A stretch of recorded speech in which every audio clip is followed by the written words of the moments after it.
Manheru akanaka muri Zimbabwe. Tinokutambirai pano paJolas News Online YouTube channel uri musi wemugovera 13 Nyamavhuvhu 2022 apo patinenge tichikuverengerai zviri mumapepanhau mururimi rwechishona. Pari zvino totanga nekukupai nyaya yemutungamiriri wenyika.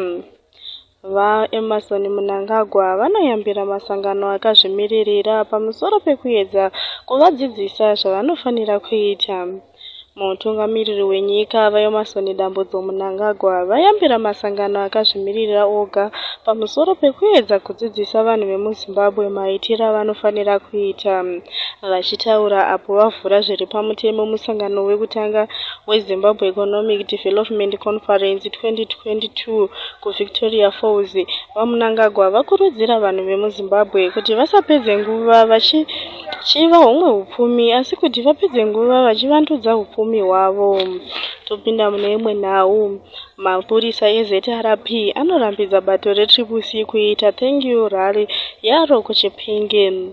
Mapurisa eZimbabwe Republic Police arambidza musangano wanga wakarongwa nesangano reCitizen Coalition for Change uyo wange uchifanira kuitirwa kuChipinge nhasi. Mutungamiriri weCCC VaNelson Chamisa nebato ravo vaive varonga musangano kudondo kwekutenda vanhu nekuvhota kwavakaita vachivhotera bato reCCC. Tofambira mberi nenhau imwe cheteyo inechekuita nekurambidzwa kwebato reCCC. Mutungamiriri webato reCCC VaNelson Chamisa vanoti kurambidzwa kuita misangano yebato ravo hakuna kutanga nhasi asi zvinhu zvakatotanga kare uye vazvijaira. Vanoenderera mberi vachiti bato ravo rakashayiwawo kodzero dzekuti zvarinoita zvibude panhepfenyuro yeZBC. Vachitaura vanoti support us and work with us. Not only have they banned our rallies, they've also banned us on the state television, the ZBC TV. They've banned us on the state radio, the ZBC radio, and even the Herald, which is the state-run, which is supposed to be a public institution, because it's a public-owned newspaper. But they've banned us in all those spaces. So we are not new to the bannings, but these bans are occasioned by this fear and the phobia they have for the juggernaut called the CCC. The yellow movement has taken the whole country by storm, and they can't hold us, they can't manage us, and we are beyond them. Vamanga makaterera vachitaura mutungamiriri webato reCitizen Coalition for Change VaNelson Chamisa. Tichienderera mberi nenhau dzedu. Zera inozivisa mutengo mutsva weLP gas. Kambani yeZimbabwe Energy Regulatory Authority yazivisa mitengo mitsva yeliquefied petroleum gas. Pa kg gasi richange richiita $2.02 mumadhora ekuAmerica uye 930.96 mumadhora emuZimbabwe. Tichipinda mune imwe nhau. Temba Muliswa anoburitsa machatsi epaWhatsApp aSusan Mutami naKenneth Musani. Mumiriri weNotoni mudare reparamende vaTemba Muliswa vabudisa mashoko epaWhatsApp ayo avanoti machatsi aSusan Mutami naKenneth Musani. Muhurukuro idzi Mutami anonzi ari kuedza kunyengerera nhengo yePolitburo yeMashonaland Central naKenneth Musani avo vasina kana basa naye. Susan Mutami anonzi ari kupomera vaMusani mhosva yekumurasa izvo zvavari kuramba vachiti vaisambodanana asi kuti vaishamwaridzana. Mumashoko aya Susan anoita seanorumbidza mutungamiriri wenyika VaNelson Mnangagwa SB Moyo naMudha Ncube achinyora kuti ndingadai ndisiri mukadzi wandiri nhasi dai vasiri ivo. Topinda mune imwe nhau. Meya wekuBulawayo anoti havana kufuratira chirongwa chekuchenesa nharaunda chaitungamirirwa navachiwenga. Meya weBulawayo vaSolomon Mukuni vakagunun'una navachiwenga parwendo rwavo kuBulawayo vachiti vanababa veguta vane tsika yekuramwa mabasa uye kusadyidzana nemapazi ehurumende pazviitiko zvenyika. VaMukuni vati vanababa veguta havana kukwanisa kuenda kuchirongwa chekucheneswa sezvo vanga vari kumusangano wekuvigwa kwemushakabvu Konde Muhlanga kuBulawayo. Tichienderera mberi nenhau. Mwanasikana wechidiki aishayikwa anowanikwa akachekwa dzimwe nhengo dzemuviri. Mutumbi wemwana mudiki ane makore 10 okuberekwa uyo angangove akaurayiwa kuti paitwe zvechivanhu akawanikwa kwezvishavane mushure mekunge musikana uyu ashayikwa kwemazuva 3. Mutumbi watadiwa nashe hove wekuti chaona village pasi pasabhuku mazviwa uyo aiita grade 3 paGomondwe primary school wakawanikwa pamusha wemhuri iyi nemusi wechishanu. Musoro wakashayikwa wakazounzwa kumusuwo wemuvakidzani nembwa.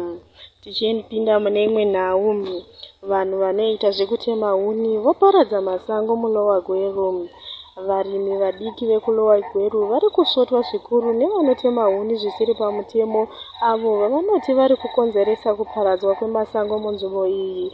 Sabhuku wemusha uyu Vavungu B. vaAlbert Maposa vakurudzira veForest Commission kuti vagadzirise vanotema huni zvisiri pamutemo. Tichienderera mberi nhau dzedu zvakare. Zvizvarwa zveZimbabwe zviri kudzoka kubva kuSouth Africa zvinokwanisa kupinza motokari pasina mutero.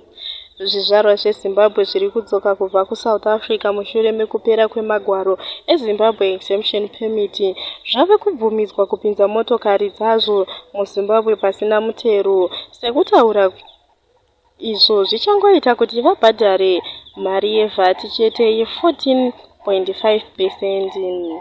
Tichienda mberi, vanhu vanoramba kuroorwa kana kuroora vanobhadhariswa faini kuChad. Vanhu vanoramba kuroora muMangleme kuchamhembe kwekadziva kwemabvazuva kweChad vanofanirwa kubhadhara faini inozivikanwa seAmshlini. Dunhu reHigher Islamic Council rakapa mutongo wekuti uwandu huve pakati pe$23 ne$39 kuvakadzi uye $15 kuvarume. Tichipinda mune imwe nhau, Salman Rashidi anonzi akabayiwa nebanga. Mapurisa emuNew York azivisa kuti munyori webhuku ane mukurumbira Salman Rashidi uyo akanyora bhuku rakakonzera mushokoto wakanyanya The Satanic Verses akabayiwa nebanga pahuro apo anga ari kutaura pane mumwe musangano mudunhu reNew York muAmerica mangwanani emusi wechishanu. Pari zvino tobata nyika yeKenya. Komisheni inoona nezvesarudzo muKenya yeIEBC inozivisa nezvekushayikwa kwaReturning Officer Daniel Mshoika. Komisheni inoona nezvesarudzo muKenya yeIndependent Electoral and Boundaries Commission yazivisa kuti mumwe wevakuru vayo akashayikwa mushure mekukumbira kudayira nharembozha yake paainge afonerwa ari pabasa uye haana kuzodzoka. Mugwaro raonekwa, komisheni iyi inoti nyaya yekushayikwa kwake yakaziviswa kumapurisa. Pari zvino tokupai sarudzo zvakabuda musarudzo dzekuKenya mune dzimwe nzvimbo takatarisa mune zvekusarudzwa kwemutungamiriri wenyika. Tichibata Kibra constituency, Raila Odinga akatungamirira mumavhoti ne55,213, William Ruto achiteverawo ne19,321. Topinda muHoroni, Raila Odinga akatungamirira zvakare ne65,714, William Ruto achiteverawo ne2,025. Tiri muUgunja neSiaya Country, Raila Odinga akatungamirira ne40,540, William Ruto ari kumashure ne517. Unyenga Siaya constituency, Raila Odinga ane 47,252 mavhoti uku William Ruto ane 842. Tinoti kuverengwa kwenhau dzanga dzichipisa munyika nekune dzimwe nyika kunoperera pano. Anga achikupai nhau ndimakoti. Tinoti ngatibatane zvakare nemusi wemuvhuro nguva imwe chete mugokwanisa kunzwa dzimwe nhau. Muve neweekend yakanaka.